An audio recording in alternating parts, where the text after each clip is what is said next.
Sir அதுதான் sir definitely towards இல்ல கண்டிப்பா சார் டுவர்ட்ஸ் எண்ட் Q&A இல்ல கண்டிப்பா எண்ட்ல Q&A செஷன் இருக்கு அப்ப கண்டிப்பா அதை பேசலாம் சார்.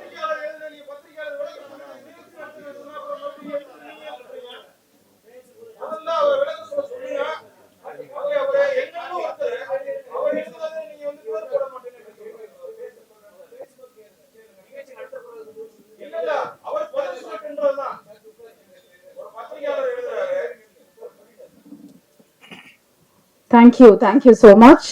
So yes. இந்த பூபதியை பத்தி சொல்றேன்னு என்னை அப்படியே முறைக்கிறாரு அங்க இருந்து. உண்மையிலே பட்டை கலப்பிருக்காரு.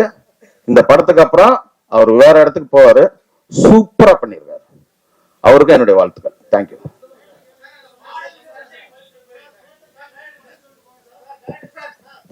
Thank you so much.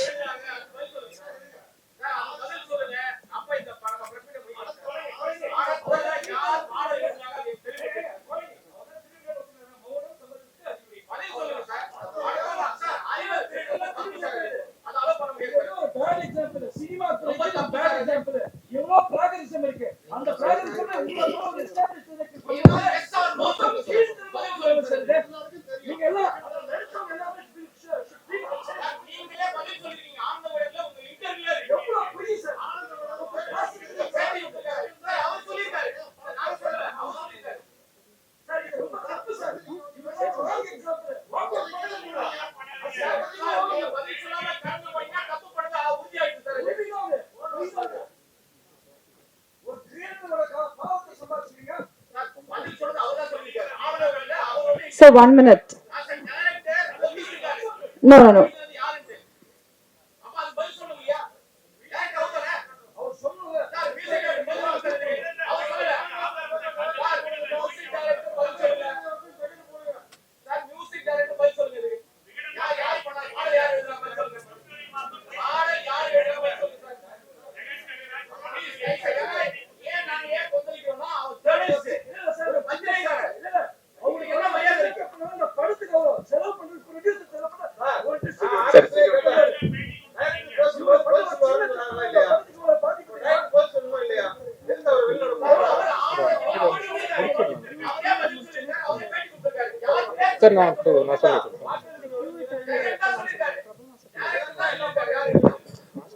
இப்போ ஜெகனும் சக்தி சாரும் சேர்ந்தாதான் படத்தை பண்ணாங்க.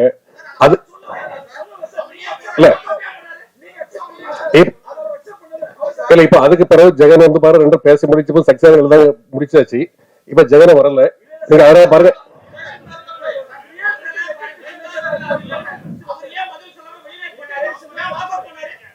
இல்ல அத ஜெகன் வந்து அக்செப்ட் அந்த அது பிரச்சனை முடிஞ்சிட்டு முடிஞ்ச பிறகு அந்த பிரச்சனை இப்போ பாருங்க இப்ப ஜெகன் வந்து பாருங்க இந்த கம்பெனி கொடுக்கவே இல்லை.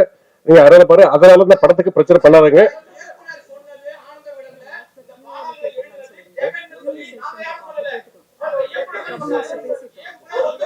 சரி நாங்க அடுத்த ஒரு பிரஸ் மீட் வைக்கிறோம் தனியா இதுக்கு மட்டும். நீங்க அதுல பதில் சொல்றோம்.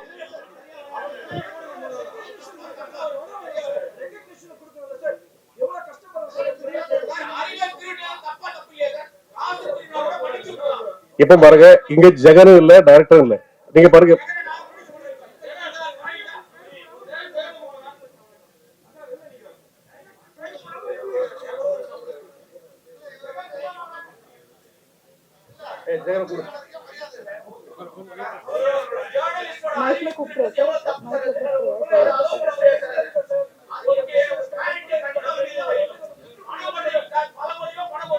Okay, so 5 minutes.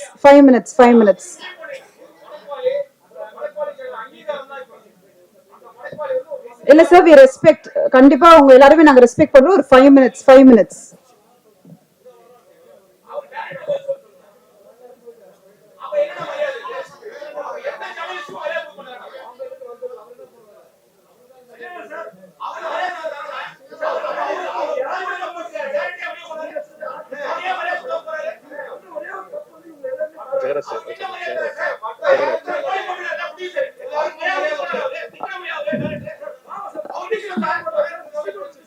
Jagan Jagan எங்க இருந்தாலும் கொஞ்சம் வாங்க மேடைக்கு ப்ளீஸ்.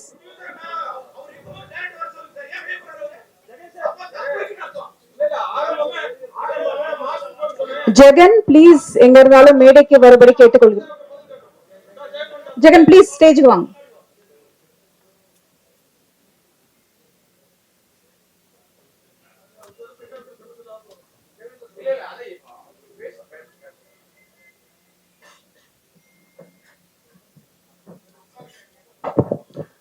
அனைவருக்கும் வணக்கம். டிரான்ஸ் இந்தியா நிறுவனத்துல 2014 வருஷம் நான் ஒரு ஆபீஸ் பாயா சேர்ந்தேன். ஒரு ஆபீஸ் பாய எனக்கு ஈபி ஆகினாருங்க முதலாளி. எங்கேயாவது நடக்குமா அது? நான் பெருசா படிக்கல, பெரிய அழகு கிடையாது. இந்த கம்பெனில என்ன சேர்க்கறதுக்கு நிறைய பேர் எதிர்ப்பு தெரிவிச்சாங்க. முதல்ல இந்த கம்பெனியில எப்படிப்பா ஒண்ணு சேர்ப்பாங்கன்ட்டு. எங்க ப்ரொடியூசர் ரொம்ப கீழே உள்ள இடத்துல மேல வருங்கனால என்ன முதல்ல பார்த்தாரு. ஒரு மனிதனை பார்த்த உடனே எனக்கு நான் ரொம்ப நெகட்டிவா இருந்தேன். நமக்கு ஒண்ணுமே கொஞ்சம் எழுதுவேன், இலக்கியம் படிப்பேன், அது எல்லாத்துக்கும் தெரியும், உங்களுக்கு தெரியும். அப்போ எல்லாரும் என்ன சொன்னாங்கன்னா, நீ இன்னும் பார்க்க ஒரு இதா இல்லையப்பா, அவ்வளவு பெரிய கம்பெனில வேலை செஞ்சு. சாரி, இந்த நேர்ல பார்த்துட்டு என்ன சொன்னாங்க, எனக்கு பேச முடியல, சாரி ரொம்ப பேச முடியல, கவலையா இருக்கு. இப்படி இந்த மேடையில நான் இப்படி நிக்க வேண்டி இருக்குன்னு நான் சத்தியமா நினைக்கவே இல்லை. அப்ப சார் என்ன சொன்னாங்க தெரியுமா? ஃபர்ஸ்ட், நீ ஆளு நல்லா ஹைட்டா இருக்கியப்பா, இது எவ்வளவு பெரிய பாசிட்டிவான விஷயம் தெரியுமா? ஹைட்டா இருக்கிறது ஒரு பர்சனாலிட்டி, நீ அதை மூலம் நினைச்சுக்க அப்படின்னு சொல்லி ஃபர்ஸ்டே ஊக்குவிச்சு, நான் ஆபீஸ் பாயா இருக்கும்போது எந்த சேரை தொடச்சனோ அதே சேர்ல சார் என்ன உட்கார வச்சாங்க. அதனால என்னைக்குமே நான் அவங்களுக்கு என்னைக்குமே விசுவாசமா இருப்பேன். அது இப்ப என் ஒய்ஃபு, எனக்கு 3 குழந்தைங்க இருக்கு. என் ஒய்ஃபு என் 3 குழந்தைங்க வேணுமா, ராஜேந்திர ராஜன் சார் வேணுமானா நான் அவர் தான் வேணும்னு சொல்லுவேன். ஏன்னா எனக்கு இந்த வாழ்க்கையே கொடுத்தது அவரு, எனக்கு கல்யாணம் நடந்ததுல இருந்து எனக்கு எல்லாமே அவர் தான், இதுக்கு மேல கிடைக்க போறது அவர் தான். அதனால அவரை கஷ்டப்படுத்துற மாதிரி எதையுமே செய்யக்கூடாதுங்கிறதுல நான் தெளிவா இருந்தேன்.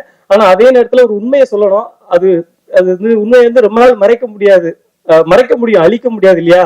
நம்ம அதை சொல்லணும். என்ன நடந்துச்சுங்கிறத சொல்லிடுறேன், யாரும் தவற நினைக்க வேண்டாம். இதுல சம்பந்தப்பட்ட, ஏன்னா இங்க நடந்த உண்மை எல்லாத்துக்கும் தெரியும். அதனால ஆனா சில நேரத்துல சில பேருக்காக வெளிப்படுத்த முடியாது. அது பூபதி மாஸ்டரா இருந்தாலும் எடிட்டரா இருந்தாலும் எல்லாத்துக்கும் தெரியும், அதை வெளிப்படுத்த முடியாது. நான் என்ன நடந்துங்கிறத சொல்லிடுறேன். இந்த படத்துக்கு முதல்ல மியூசிக் டைரக்டர் சாம்சியஸ், அவருக்கு இயக்குனருக்கும் கொஞ்சம் செட் ஆகலைங்கனால அவர் விலகிட்டார் படத்துல இருந்து.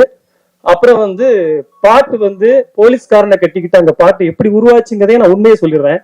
சிகப்பு சூரியன் ஒரு படம், சில்க் சுமிதா கண்டா கண்டா மாப்பிள்ளைன்னு ஒரு பாட்டு வரும். அது போலீஸ்காரனை கட்டினா அடிப்பான், டாக்டரை கட்டினா அப்படின்ற மாதிரி ஒரு லிரிக்ஸ் வரும். அப்போ நாங்க மலையாளத்துல ஒரு பாட்டு பெரிய ஹிட்டான ஒரு பாட்டு இருந்துச்சு. அந்த பாட்டோட டியூன் எடுத்து மியூசிக் டைரக்டர் அனுப்பணும். அப்ப நானும் இருந்தோம், டைரக்டர் இருந்தாரு, கோ டைரக்டர் காமராஜ்னு ஒருத்தர் இருந்தாரு. அவரு தான் இதோடைய மூல கர்த்தா. இந்த பாட்டுக்கு ஐடியா சொன்னது அவர் தான். இப்படி பண்ணலாம், மியூசிக் டைரக்டர் அந்த டியூனை உள்வாங்கி நான் அதை காப்பி அடிக்கல, அதை விட பெஸ்டா கொடுத்தாரு. கொடுத்த உடனே அதுக்கு டியூனுக்கு வார்த்தை எழுதணும். எழுதும் போது டைரக்டர் உட்காந்துரு, நான் உட்காந்துருந்தேன். டியூனை கேட்டு ஏன்னா தத்தகாரம்னா என்ன அப்படின்னா நிறைய பேருக்கு தெரியாது, டைரக்டருக்கே தெரியாது, எனக்கு தெரியும் தத்தகாரம்னா என்ன. அந்த தத்தகாரத்துக்கு நான் வார்த்தைகள் எழுதினேன்.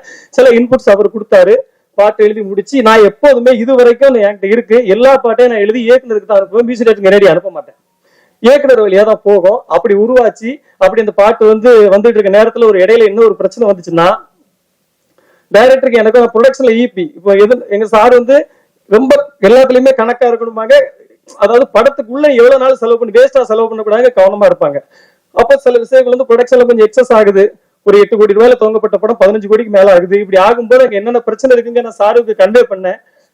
அதுல ரொம்ப டென்ஷன் ஆயிட்டு என்ன பண்ணிட்டாரு, நான் பாட்டுல ஜெகன் பேரை போட மாட்டேன்ட்டு எங்க சார் ரொம்ப ரிக்வஸ்ட் பண்ணாங்க. உண்மையிலே போடுங்க சார், சின்ன பையன் தானே, வளர்ந்துட்டு போட்டு சார் அப்படின்னு சொன்னாங்க. ஆனா அவர் கேட்கல. சார் நான் ஏன் இதெல்லாம் உங்ககிட்ட சொல்லல, நீங்க எனக்கு தெரியும், நான் முதல்ல சொன்னா நீங்க எல்லாம் எனக்கு இதெல்லாம் எப்படி வந்திருக்கேன்னு உங்களுக்கு தெரியும் இல்லையா? நான் எதுக்கு சொல்லல அப்படின்னா, நான் அந்த பிரச்சனையை பண்ணா அவர் டிஐக்கு வரமாட்டாரு, படம் ஃபர்ஸ்ட் காப்பி எடுக்க முடியாது, 15 கோடி ரூபாய் செலவு பண்ணிட்டு பிசினஸ் பிரச்சனை எல்லாம் இருக்கு அப்படின்னு சொல்லிட்டு நான் அமைதியா இருந்தேன். இன்னைக்கு கேட்டதுனால உண்மையை சொல்ல வேண்டிய ஆயிடுச்சு. இது வரைக்கும்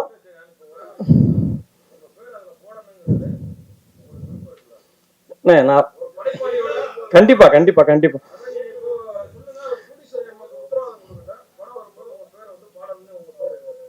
இல்லண்ணே, அது ப்ரொடியூசர் என்ன முடிவு எடுத்தாலும் அதுக்கு கட்டுப்படுத்த. ஆனா இப்ப எனக்கு உங்களுக்கு இப்ப உண்மை தெரிஞ்சு.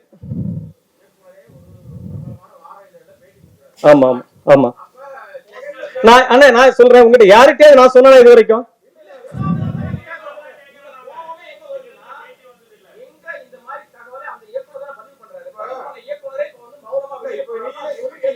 எல்லாரும் முன்னாடி இப்ப நீங்களே சொல்லிட்டீங்களா, நான் எல்லாமே இயக்குனருக்கு தான் எழுதி அனுப்புனேன். ஏன்னா இயக்குனர் ஓகே பண்ணி தான் மியூசிக் டைரக்டருக்கு போகணும். இதுதான் ரூல்ஸ். பணம் எடுக்கிறது பிரச்சனை இல்ல, அறிவை தான் எடுக்க கூடாது. அது ரொம்ப ஒரு படைப்பாளியா உங்களுக்கு அங்கீகாரம் வேணுங்கிறது சக பத்திரிகையாளரா நாங்க வந்து இப்ப கோரிக்கை வைக்கிறோம்.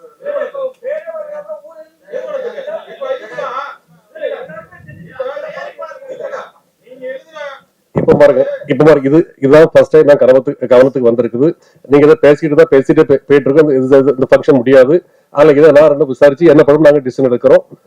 நான் ஜெயட்டும் பேசிட்டு பேசிக்கிட்டு பேச முடிவு எடுக்கிறேன். இல்ல ஆமாங்க, ஒரு 4 பாட்டு மெயினான பாட்டு. அந்த பாட்டுனால 3 ஒரு சின்ன சின்ன பாட்டு 4 வரிகள் தான் வரும். அது வந்து இயக்குனரே சொன்னதுதான். ரொம்ப நன்றி, ரொம்ப நன்றி. அதாவது தரவியது அழிந்தாலும் சத்தியம்தான் அழியாதப்பான்னு ஐயா வைகுண்டர் சொல்லுவாரு. அந்த சத்தியத்துக்கு சாட்சியா நீங்க எல்லாம் இருந்ததுக்கு ரொம்ப நன்றி. என்னால யாரும் மனவர்த்தப்பட்டிருந்தா நான் பாதம் தொட்டு மன்னிப்பு கேட்கிறேன். நன்றி.